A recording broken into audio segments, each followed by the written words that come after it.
neyanziza mutwe wange Alhaji Muhammad Nsereko Sebuliba okumpa opportunity okubanga nsaba naye nga sinnaba kusaba Kato Lubwama twongere tumukubireko mu ngalo kubanga nzikiriza ng'akyali naffe tetunaba kumuwerekera kugenda mu nnyumba ye ey'olubeerera. Right Honorable Prime Minister, webale kubeera muntu w'abantu, webalire ddala era emirundi gye tusinkanye gyonna nkugamba nti nze nsaba essaala emu obeewo obeereko kubanga twali tufunanga ku Prime Minister nga kkira ddala wansi ku ground. So you have our prayers. Kato Lubwama abadde mukwano gwange nnyo, abadde musajja mugezi nakati gano tuli ku magezi gege gatuuziza wano. Yakimanya nti bw'anaamala ennaku 7 tujja kukakkana tutandike okwogera ebituufu ebadde bimukwatako. Mu lunaku lumu 2 tujja kuba buli muntu ayogera ng'ali emotional. Naye kati nange ngumye kati nsobola okwogera ebimukwatako naye tujja kufuna akaseera akatuufu. Naye mu kitabo kya Proverbs chapter 22 verse 1 engero essula 22 olusoka lugamba nti erinnya eddungi lyakulondebwa okusinga amayinja gonna ag'omuwendo.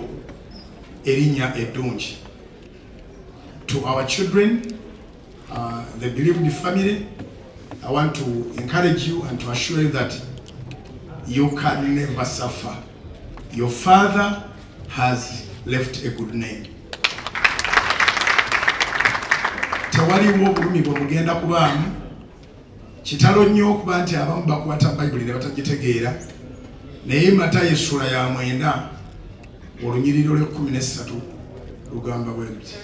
Yesu yagamba nti musitadinge nnyo ekigambo kino mukitegeere. Saagirira saddaaka. Era mukitegeere ndowooza bangi abakimanyi kino ekigambo ne mulowooza nti oba lugero lwaffe lw'Abaganda nti tiyajjirira batuukirivu wabula aboonoonyi. Self-claimed righteous people are not Jesus' concern.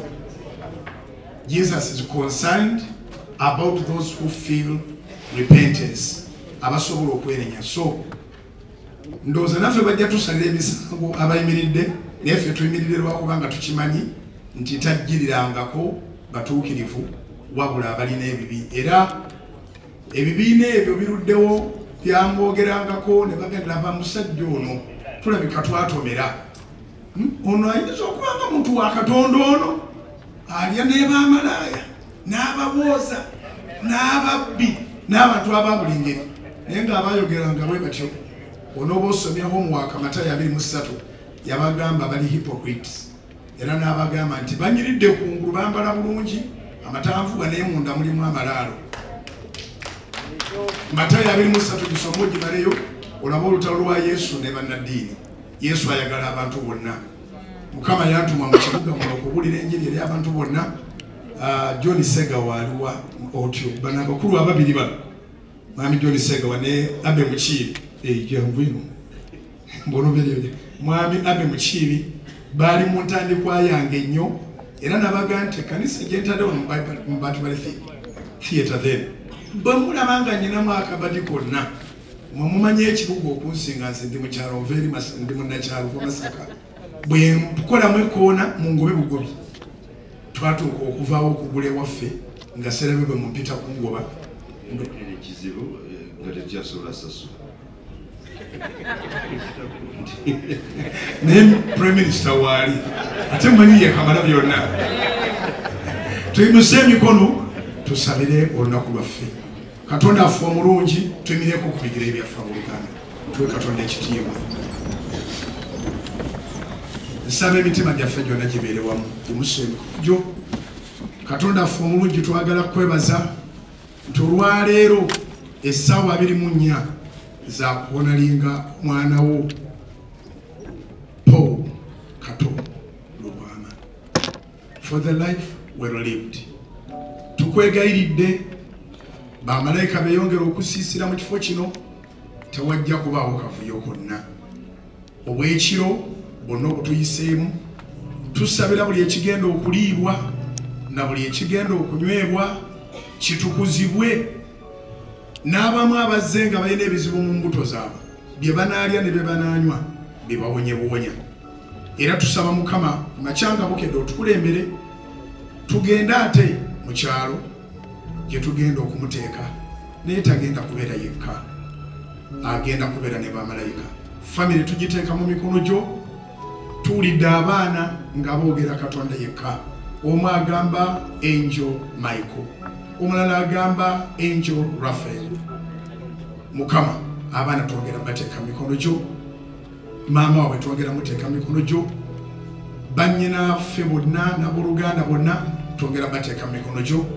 Era tusaba ekisa kyo kyeyongere mu ggwanga lino, nti omuntu asimibwenga nga mulamu, Kato akerezeko ekyokusimibwa nga mulamu, ate tukuŋŋaanenga kubanga tetuligenda mulundi gumu okujja ku ngeri bakomerero. Ne buli kaseera tunalingenga tuyongere okumanya obukulu bw'obulamu, tulekengayo byonna nga Prime Minister balese byonna, abaka ba Parliament, abantu bonna ab'ebitiibwa abali wano mu biti byonna, tulekengayo byonna olw'okukonalinga olugendo lw'omuntu ng'aluwaliriza. Mukama tusabe ekisa, tusabe essanyu, tusabe eddembe. Omugenzi yasaba nti tusanyuke, ate n'abeera mugezi n'atuwa ennaku nnyingi, kati abali batasobola kwogera tuyimira ne twogera. Mukama tuwa okucelebratinga a life of our brother Paul Kato Lubwama, well lived up to the end. Thank you, Lord, for that he was born in the 70s, he died on the 7th hour, on the 7th day, and we have mourned for 7 days. 777 is a number of perfection.